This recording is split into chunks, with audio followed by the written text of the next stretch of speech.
So I think in that sense, my photographic approach is similar to that of a painter, because when you're painting, it's obvious you are, it's not a photocopy of what's in front of you. It goes through that process of interpretation of what you perceive and what you have the ability to recreate on the canvas. So there's I guess, a level of abstraction, which is what I think people are getting at when they say it looks like a painting.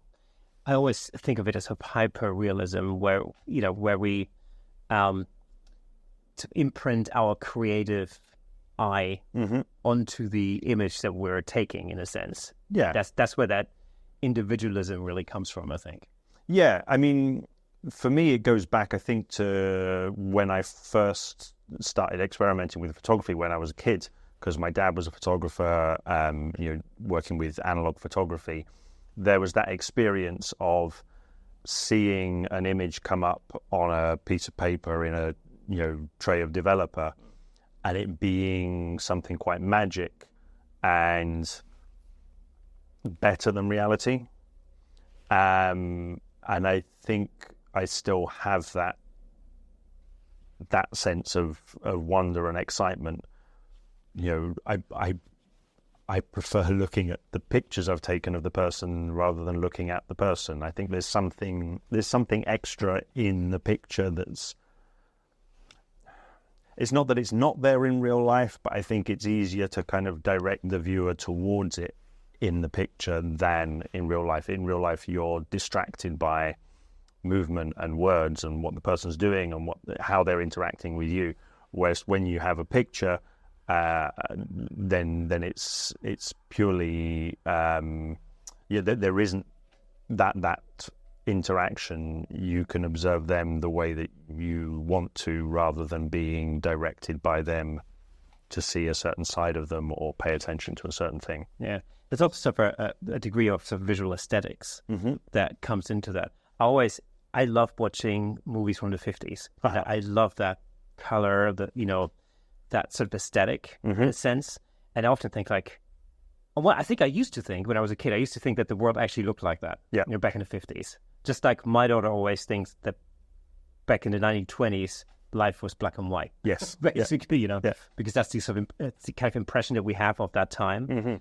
And I find that what I really always admire with photographers and with artists in general is, when that aesthetic becomes recognizable as somebody's individual work. Do you think that your dad's influence, within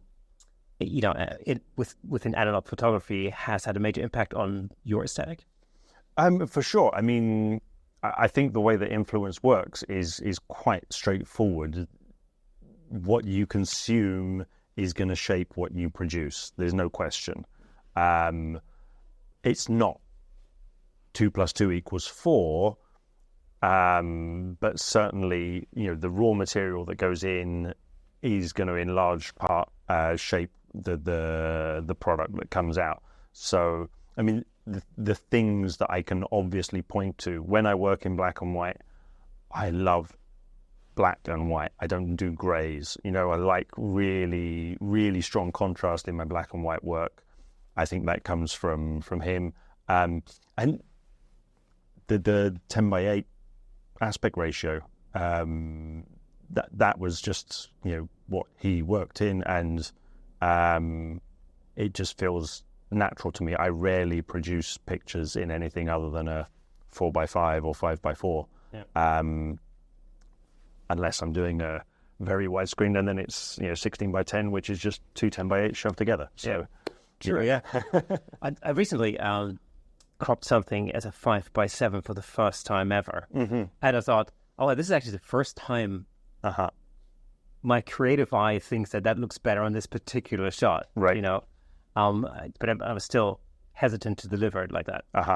Yeah, I mean, there are obviously cases, if you're shooting full-length shots, for the most part, if the intention is, just to record what the person looks like, then a taller aspect ratio is going to make much more sense.